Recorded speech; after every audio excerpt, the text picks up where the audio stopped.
మాట్లాడు. Mister Ganesh, keep quiet. Doctor Rajagopal, ఆరోగ్యాన్ని అమ్మటాన్ని నీ మెడికల్ డిక్షనరీలో సర్వీస్ అంటారా? సిగ్గులేదు? అసలు ఎప్పుడైనా ఈ తెల్లకోట్ నీ ఒంటి మీదకి ఎలా వచ్చిందో ఆలోచించావా? ఎంబీబీఎస్ చదివితే వచ్చింది. ఎవడబ్బా సొమ్ముతో చదివయ్యా? ఇలాంటి ఒక్కొక్క డాక్టర్ని తయారు చేయడానికి ప్రభుత్వానికి 12 లక్షలు ఖర్చు అవుతుంది. ఆ 12 లక్షలు ఎక్కడవి?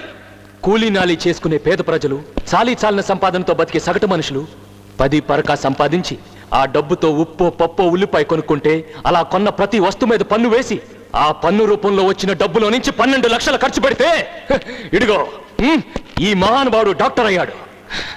ఇది నువ్వు మర్చిపోతే ఎర్రటి రక్తాన్ని తెల్లటి పాలుగా చేసి పెంచిన నీ తల్లిని మర్చిపోయినట్టే. ముందు మా నాయకుడు ఎక్కడ ఉన్నాడు చెప్పు. ఎవరా వాగింది? ఎవరా మీ నాయకుడు? ఒంటి మీద ఉన్న చొక్కా గుండీ లేవు, కట్టుకున్న పంచకు ఉతుకులేదు. నిన్ను చూస్తుంటే నీ నాయకుడికి జిందాబాద్లు కొట్టి కొట్టి ఎముకలు బయటపడి చచ్చేలాగున్నారా? నీకు రోగం వస్తే నీ నాయకుడు ప్రైవేట్ హాస్పిటల్లో చేర్చడరా, ఇక్కడ ఏదే జనరల్ హాస్పిటల్లో పడేస్తాడు.